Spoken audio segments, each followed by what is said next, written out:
بسم اللہ الرحمن الرحیم۔ میرے بھائی اور بہنوں، جو بندہ یہ چاہتا ہے کہ اس کی ساری زندگی خوشی کے ساتھ گزرے، سکون کے ساتھ گزرے، اس کے رزق کے سارے مسئلے حل ہو جائیں، اگر اسے اولاد چاہیے تو اولاد مل جائے، گھر مل جائے، اس کے گناہ معاف ہو جائیں، اس کا دل سکون سے بھر جائے، تو وہ صرف ایک کام کر لے۔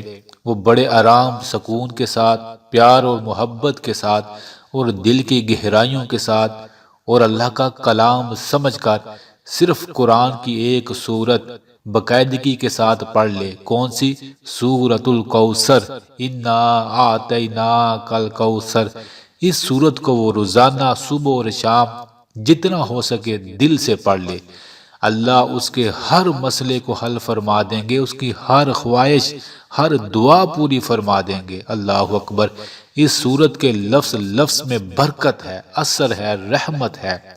جو بندہ اس سورت کے ساتھ دوستی لگا لے گا، اس کو پکڑ لے گا، اس کو پڑھتا رہے گا، اللہ اس کی زندگی میں بہاریں لے آئے گا۔ اس سورت میں مصطفیٰ جان رحمت کی شان بیان کی گئی ہے۔ جو روزانہ صبح اور شام پڑھے گا وہ نبی صلی اللہ علیہ وسلم کی شان بیان کرے گا، اللہ اس کو رنگ ہی رنگ لگا دے گا، اس کے گھر سے ہر قسم کی پریشانی دور کر دے گا، اس کی نسلوں کو ایمان پہ رکھے گا۔ تو میرے بھائی اور بہنوں، اگر آپ کا زندگی کا کوئی مسئلہ ہے تو پھر سورۃ الکوثر سے دوستی لگا لو، اثر آپ خود دیکھ لیں گے۔ آج ہفتے کا دن ہے، زیادہ لوگ اکثر فارغ ہوتے ہیں، آج کا دن سورۃ الکوثر کو زیادہ سے زیادہ پڑھیں، جتنی آپ کی پریشانیاں ہیں انہیں یاد کر کے پڑھتے رہیں، بس پڑھیں، قرآن سمجھ کر دل سے پڑھیں، پھر دعا کریں، دیکھیے گا اللہ آپ کے سارے مسئلے حل فرما دے گا۔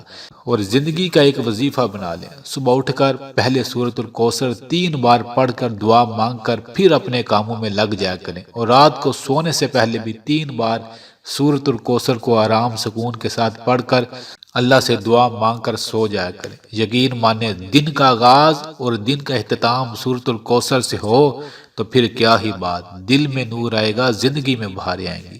ضرور پڑھیے گا۔